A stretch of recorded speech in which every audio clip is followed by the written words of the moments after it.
இருந்தது படம், நல்லா பிடிச்சிருந்தது, நல்லா இருந்தது, நல்லா இருக்குது. கிராமத்தில் போய் இருக்க மாதிரி அந்த லைஃப்பெல்லாம் ஞாபகத்துக்கு வந்தது, நல்லா இருந்தது படம். ரொம்ப நல்லா இருக்குது. நல்லா நல்லா நடிச்சிருக்காரு படம். பழைய அவங்க அப்பாவோட கேரக்டர் எடுத்து நடத்தது நல்லா இருக்குது. நல்லா இருக்குது படம், சூப்பராக இருக்குது. எப்பவுமே ஒரு மாஸ் தான். நல்லாவே இருக்குது. பாட்டெல்லாம் செம ஹிட்டு. செகண்ட் ஹாஃப் சூப்பராகவே இருக்குது. ஃபேமிலியோடு பார்க்கலாம், எல்லோரும் வந்து பார்க்கலாம், நல்லாயிருக்கு. அதான் அப்பா இறந்ததுக்கு அப்புறம் தான் எமோஷனலாக இருந்தது. அதான் இட்லி கடையை வந்து அவங்க அப்பா பண்ணாங்க, அதை வந்து எடுத்து இவர் நடத்துறாரு. நல்லாயிருக்கு படம், செம்மையாக இருந்தது, சூப்பராக இருந்தது படம். ஆமாம் ஃப்யூச்சரில் இப்போ தான் இப்போ அப்பாவோட எல்லாமே முடிஞ்சிடக்கூடாதுல்ல. இப்போ வர எங்கஸ்ட்டும் அதெல்லாம் இது பண்ணோம்ல, அது ஃபாலோ பண்ணுறதுக்கு நல்லாயிருக்கு படம். சூப்பராக இருக்குது, எல்லாமே நல்லாயிருக்கு ஓவரால் படம். அவர் ஃபஸ்ட்டு கொஞ்சம் இல்லை மாதிரியே வந்தார், லாஸ்ட்டாக நம்ம ஊருக்காரன் தான்ட்டு நிரூபிச்சிட்டார். சூப்பராக இருக்குது படம். எல்லாமே சென்டிமெண்ட்டும் இருக்குது, லவ்வும் இருக்குது, எல்லாமே சேர்ந்து இருக்குது. சூப்பராக இருந்தது. நல்லா பண்ணுது. அவர் தான் ஃபஸ்ட்டு, அது அப்பா தானே அவரோட இது தான் கேட்பேன். லாஸ்ட்டு மட்டும் கல்யாணமே பண்ணாத விட்டார் அவங்கள. ஆமாம் சூப்பர் நடிச்சிருக்காங்க.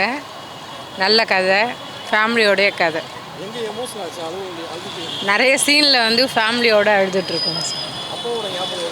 கண்டிப்பாக நிச்சயமாக இந்த படம் பார்த்தா கண்டிப்பாக வரும்.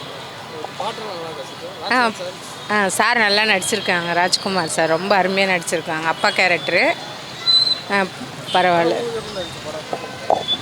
அப்பா ஞாபகம், ரொம்ப அப்பா ஞாபகத்தை கொண்டு வருது படம். சென்டிமெண்ட்ஸ். ஆமாம், பசங்க அப்படி இல்லை, நம்மளே அப்படி இல்லை. நிறைய சீன்ஸில் வந்து அப்பாவை நினைவுபடுத்துகிற மாதிரி. நல்லாவே ஞாபகம் வருது எனக்கு. ஞாபகம் வந்து முருகன் இட்லி கடை. அவர் இந்த இப்போ இருக்குது. அவர் மதுரையில் முதல் சின்னதாக கடை வச்சார் ரயில்வே ஸ்டேஷனில். அப்புறம் செகண்ட் பிளாட்ஃபார்மில் புல் கடையை போட்டார். அப்புறம் மதுரையில் 4-5 பிரான்ச்சு போட்டார். இப்போ சென்னை தமிழ்நாடு புறம் போட்டார். அந்த மாதிரி ஒரு இது. நல்லா இருந்துச்சு சார், செம்மையாக இருந்துச்சு. இன்ட்ரெஸ்டே இல்லாமல் தான் வந்தோம், ஆனால் வேறு லெவலில் இருந்துச்சு. தனுஷ் சார்லாம் வேறு லெவல் ஆக்டிங்கு. ஸ்பெசிஃபிக்காக எங்களுக்கு ரொம்ப பிடிச்சிருந்துச்சு படம். செம்மையாக இருந்துச்சு.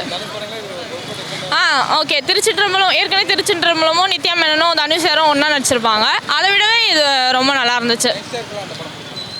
ஃபேமிலியாக போய் பார்த்தாலும் நல்லாயிருக்கும், லவ்வர்ஸாக போய் பார்த்தாலும் அவங்களுக்கும் பிடிக்கும், குழந்தைங்களுக்கெல்லாமே ரொம்ப பிடிக்கும் இது. ஆமாம் அதுவும் நல்லாவே இருந்துச்சு ரொம்ப. இல்லை, எல்லாருக்குமான மெசேஜ் தான் இது. எல்லாருக்குமான மெசேஜ் தான். சென்டிமெண்ட்டில் வேறு லெவலு. அதில் அழுதுட்டோம், ரொம்ப செம்மையாக இருந்துச்சு. ஃபஸ்ட் ஹாஃப் விட கொஞ்சம் செகண்ட் ஹாஃப் நல்லாவே போச்சு, சூப்பராக இருந்துச்சு. ஃபஸ்ட் ஹாஃப் நல்லா இருந்துச்சு, ஆனால் செகண்ட் ஹாஃப் நல்லாவே போச்சு. அந்த இட்லி கடையை விடாதது, அதுக்கப்புறம் அப்பா அம்மாக்காகவே அந்த வாழ்ந்தது, அதெல்லாம் நல்லா இருந்துச்சு. அதெல்லாம் செம்மையாக இருந்துச்சு சார். அதெல்லாம் செம்மையாக இருந்துச்சு. ஃபைட் சீன்லாம் வேறு லெவலில் இருந்துச்சு.